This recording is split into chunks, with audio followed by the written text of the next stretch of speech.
Olá, tudo de bom para vocês? Estamos juntos mais uma vez aqui no canal Fala João Guilherme. Muito obrigado, hein? Estamos passando de 247 mil inscritos, número de likes cada vez maior. Show de bola, continue aí ajudando a gente. Deixe o seu like, comente bastante, interaja, participe, compartilhe e tenha sempre lá o sininho ligado da notificação para você ficar sabendo dos nossos conteúdos. Vira e mexe surge uma novidade, um termo diferente, uma frase que entra em moda e começa a ser muito falada, um termo. E nestes dias, o que é mais falado? Fair play financeiro. Uma discussão que começa a ganhar corpo, a ganhar força no futebol brasileiro. Mas eu vou, antes de entrar no tema dos nossos clubes aqui, tentar mostrar para você que está acompanhando o canal Fala João Guilherme o que é o fair play financeiro. Vamos entender juntos? Vamos lá. Essa é uma matéria muito interessante do site Inteligência Financeira. Ele faz um comparativo primeiro do esporte nos Estados Unidos, das ligas, né? É uma coluna escrita pelo César Grafietti, que é uma autoridade no assunto. Ele explica aqui os esportes americanos, as ligas americanas, qual é o objetivo do fair play financeiro. Ele foi evoluindo ao longo dos últimos anos. A ideia consolidada é de que o sistema deve garantir que os clubes operem dentro de suas possibilidades. Assim, evitam atrasos de salários, pagamentos e dívidas que futuramente gerarão atrasos de pagamentos e salários. Criariam, então, um círculo vicioso. Ele está presente nas principais ligas da Europa e na UEFA. Os modelos de fair play financeiro possuem distinções conforme os países. O italiano, por exemplo, o controle lá é bastante frouxo. Isso afeta clubes em estado de falência, passando por um sistema discricionário, como o francês, que tem um órgão que avalia os clubes, indica os que são saudáveis ou não, e ainda aplica sanções que podem chegar a rebaixamento de divisão. Na Espanha, tem um modelo que atua de maneira prévia à temporada, autorizando ou reprovando gastos. Há aí vários modelos. Independentemente do sistema, os modelos têm o mesmo objetivo: garantir o sistema saudável e sem atraso de pagamentos. Um sistema caloteiro e frágil, desconexo da realidade econômica, afasta investimentos saudáveis e, com o tempo, enfraquecerá. Um segundo objetivo é minimizar a entrada de dinheiro que vem de fora do sistema e infla de maneira irreal as estruturas. Donos que injetam dinheiro de forma ilimitada, elevando clubes sem expressão ao estrelato. Este é o resultado positivo, pois existem muitos e muitos aí.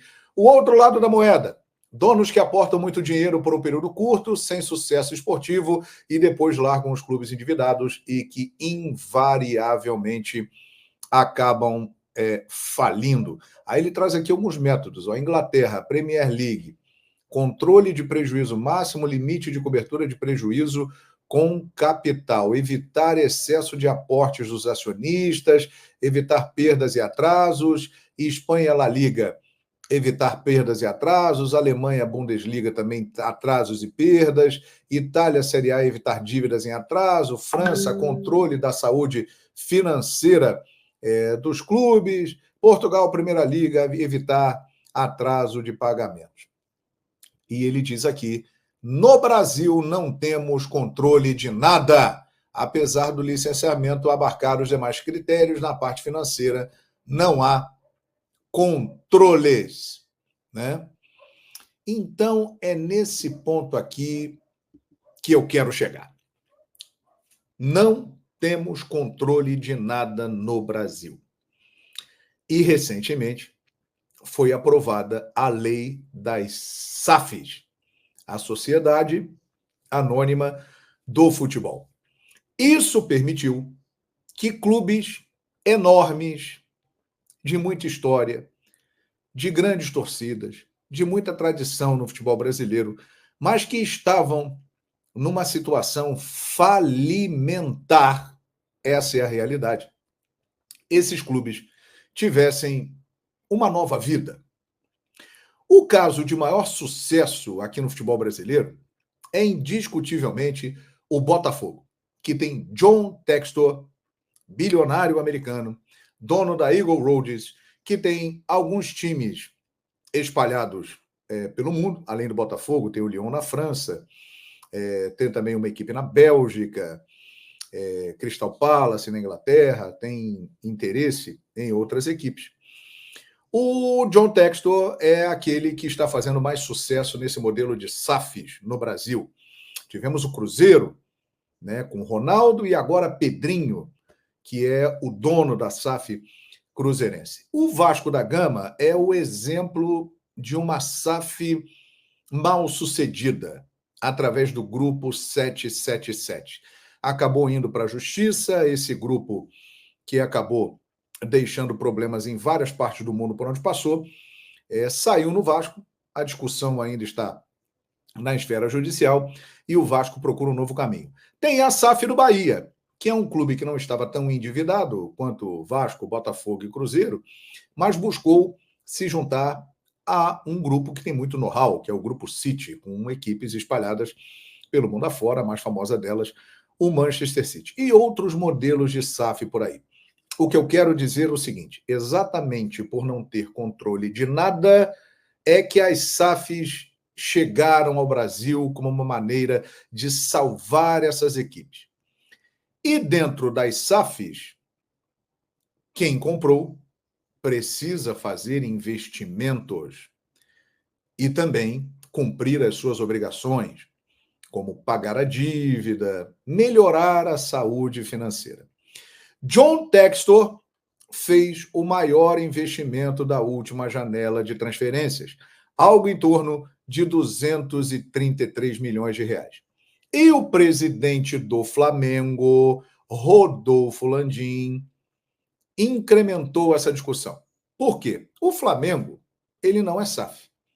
Flamengo e Palmeiras são dois times que caminham com as suas próprias forças e são dois exemplos de uma ótima administração no futebol brasileiro. Eles se consolidaram financeiramente. E o Flamengo, que tem 1 bilhão e 370 milhões de reais em faturamento, uma dívida controlada, que também gasta muito dinheiro com contratações, através do seu presidente, ficou um pouco assustado com o dinheiro que está sendo colocado por Textor. E disse o seguinte, olha, sejam bem-vindos aos tempos de SAF, quando nós não temos controle, fair play financeiro, e os donos das equipes podem investir o quanto quiserem. Mas é isso. A SAF permite isso. E John Textor tem várias equipes e ele vai rodando jogadores nessas equipes. É um negócio. Claro que o torcedor do time que hoje tem uma SAF que está fazendo sucesso, como é o caso do Botafogo, o Cruzeiro começa a fazer sucesso, o torcedor do Vasco da Gama ainda não está tão orgulhoso assim, mas está esperançoso de que dias melhores virão, usando esses três que eu considero os melhores exemplos, além do Bahia, que montou um time competitivo, que está aí fazendo uma boa temporada, esses torcedores estão muito felizes e estão muito contentes, porque o dinheiro está entrando, contratações estão vindo, e o torcedor quer saber mesmo de contratação, de títulos e de vitórias. Esse é o papel do torcedor. Agora, as SAFs, elas já começam a gerar um incômodo naqueles times que não seguem esse modelo, que são associações, que são clubes esportivos, que têm um investimento alto, mas sabem que para competir com gente do calibre de John Textor, de Pedrinho, do Cruzeiro, dono de uma grande rede de supermercados, é uma situação muito complicada. Tem também o exemplo do Atlético Mineiro, com seus empresários lá, que compraram a SAF do clube, antes já participavam da administração, mas compraram o clube por um valor bem mais baixo e agora prometem equilibrar as finanças do Atlético, que não estão bem. Então, isso tudo está gerando um incômodo. Quem não é SAF quer o fair play financeiro. Exatamente para quê? Para controlar esses investimentos, dizendo o seguinte: olha, nós temos que ter uma igualdade aqui nos investimentos. E quem é SAF está dentro da lei fazendo os investimentos. Ou seja, cada um está olhando para o seu lado, como sempre foi no futebol brasileiro.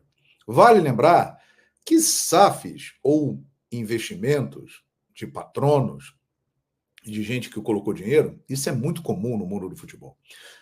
Roman Abramovich, bilionário russo, transformou o Chelsea numa potência, investiu muito dinheiro lá. O próprio grupo City, com Manchester City, que hoje em dia é maior no futebol do que o United. Quem diria? O City era uma equipe pequena da cidade, ninguém falava muito nele. Hoje o City tem mais destaque do que o United. E o próprio caso do Paris Saint-Germain, com o governo do Catar fazendo investimentos lá e tal, e transformando o Paris Saint-Germain numa equipe muito maior do que ela era anteriormente. Isso acontece em várias partes do mundo e no futebol especialmente. E agora está chegando aqui no Brasil. Então temos esse confronto de SAFs contra quem não é SAF. Sinceramente, eu acho que o modelo de Flamengo, Palmeiras, Atlético Paranaense são modelos muito mais consistentes, porque eles têm a sua própria força. Eles criaram uma estrutura que lhe deu uma situação financeira privilegiada e não dependem de uma pessoa, de um empresário, de aportes que vêm de fora. Eles mesmos geram a sua receita através de bilheterias, contratos de televisão, vendas de jogadores, patrocínios e outras coisas mais. Quem é SAF fica sempre na mão de quem está investindo, mas gera sempre uma incerteza.